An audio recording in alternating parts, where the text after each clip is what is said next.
From Plato's eternal forms to Nietzsche's bold claims that truth is a lie agreed upon, philosophers have wrestled with this single timeless question: what is truth? Is it absolute, relative, divine, or constructed? In the video today, we'll explore the epistemology of knowledge, the limits of certainty, and the very fabric of reality. Because unless we ask what truth is, we'll never know what to believe. Watch the video till the end. You are seeking clarity in the core concepts, fundamental principles, and basic beliefs of all religions, history, and philosophy. You have come to the right place. Welcome to my channel, History, Religion, and Philosophy Bite Size. Please don't forget to subscribe, like, and share. The question, what is truth, has occupied philosophers, theologians, scientists, and thinkers for millennia. Despite its central role, truth remains elusive, multifaceted, and contested. Before we can define what truth is, we need to understand how we even come to know anything at all. This brings us to epistemology, the branch of philosophy that studies knowledge. Epistemology asks foundational questions. What is knowledge? How do we acquire it? And how can we be sure that what we know is actually true? In epistemology, truth is often treated as one of the three key components of knowledge alongside belief and justification. We often think we know a lot of things. Some of us are even quite confident in what we think we know. But what is knowledge? A very simple definition of knowledge: that it is justified, true belief. This means that for a belief to count as knowledge, it must be true, we must believe it, and we must have solid justification for that belief. Central to this definition is how we know something. Essentially, evidence matters, and the better our evidence, the more justified we are in believing. But individually, we rarely know enough to have good justifications for most of what we believe. Remember that we often come to believe things in irrational and unreliable ways. Really trust our personal experience. The better our evidence, the more justified we are in believing. However, we are often overly confident about what we think we know, as it is nearly impossible for any of us to have sufficient justifications for the majority of our beliefs.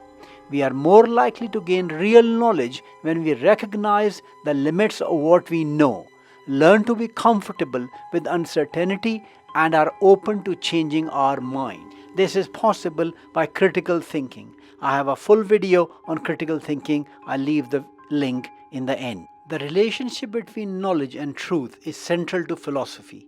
If we want to understand truth, we have to ask, what makes our beliefs reliable? Are we using logic, evidence, or just personal feeling? And most importantly, how do we distinguish truth from illusion? The purpose of the bite-sized videos is to break down complex concepts into simple and easy to understand narrations. It requires a lot of effort and research. Please don't forget to like, subscribe, and share so we can spread the message as much as possible. Our understanding of truth is deeply connected to our understanding of reality. But this raises a deeper question. What is reality itself? If truth depends on reality, then grasping the nature of reality is essential to knowing what is true. Reality refers to the state of things as they actually are, regardless of how we perceive or interpret them. It includes everything from physical world of matter and energy to the abstract realms of thought, emotions, and possibilities.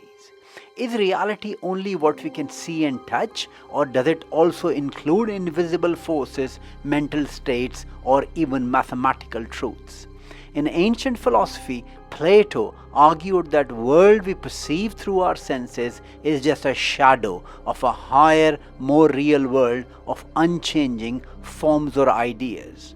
For example, a perfect circle does not exist in nature, yet we all understand the concept. It belongs, Plato said, to the world of forms. Later thinkers like René Descartes famously doubted the reliability of the senses, suggesting that only thing we can be certain of is our own conscious thoughts. Cogito ergo sum. I think, therefore I am. This line of thinking leads to questions about whether reality is external and objective or constructed internally by our minds. Immanuel Kant later proposed that while there may be reality out there, the noumenal world, we can never access it directly.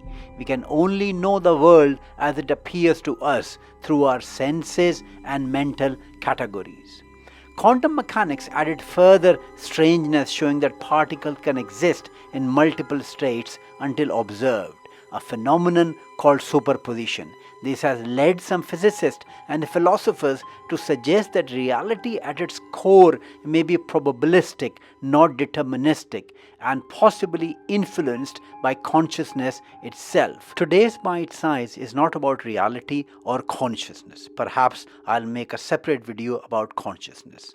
But because of the deep interconnection between reality and truth, suffice it to say that reality remains one of the deepest and most mysterious concepts, an ever-shifting blend of tangible and intangible, the seen and unseen, and perhaps even the known and unknowable. Historically, philosophers have proposed several major theories to define truth.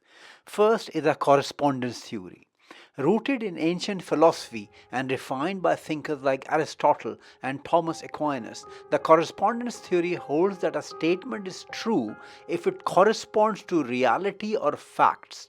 A statement is true if it corresponds to objective reality. Example: the earth orbits the sun is true because it matches the observable facts in the external worlds. The problem with correspondence theory is access to reality. How can we know a statement truly corresponds to reality, especially for abstract or moral claims? The second problem is that the correspondence theory relies on metaphysical realism. It assumes an objective world that we all perceive the same way. And thirdly, the correspondence theory is hard to apply to non-empirical truths, for example, maths or ethics. The second theory is a coherence theory. Coherence theorists like Hegel and Bradley argue that truth is a matter of logical consistency within a system of beliefs. A proposition is true if it coherently fits within an established web of beliefs. This approach emphasizes internal rationality over external verification. For example, a mathematical theorem is true if it coherently follows from axioms and established formulas.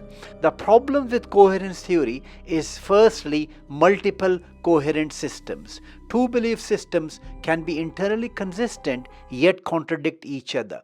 The second problem is circular reasoning risks.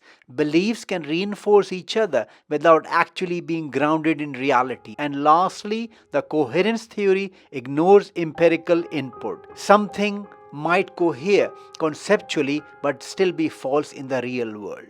The third theory of truth is the pragmatic theory. Championed by William James and John Dewey, the pragmatic theory suggests that truth is what works in practice. A belief is true if it proves useful or satisfactory in real-world applications. This view links truth with human action and adaptability rather than fixed absolutes. A scientific theory like gravity is true because it helps us predict and explain real-world phenomena. Like the other two theories, the problem with pragmatic theories are what works isn't always true. Lies or false beliefs can work in certain situations. Secondly, the pragmatic theory shifts over time. What is useful can change, leading to a relativistic or unstable view of truth. The pragmatic theory also lacks objectivity. It risks defining truth by usefulness rather than correspondence. Is truth objective or is it a relative phenomenon? Objectivists argue that truth exists regardless of belief, as in scientific facts or logical principles. However, a relativist like Michael Foucault and some postmodernists suggest that truth is constructed through language, power structures, and social norms. Remember, we navigate uncertainty by staying honest. Truth doesn't have to be perfect to be useful. Even if we cannot be 100% sure of truth, we can be honest in our pursuit of it. That's what matters.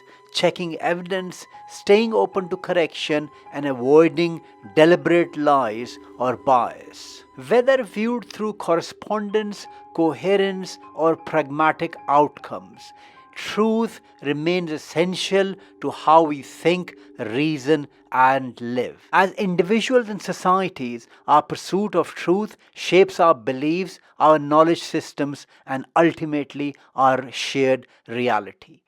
The deeper question is not what is truth, but how do we live truthfully, a challenge that philosophy continues to explore.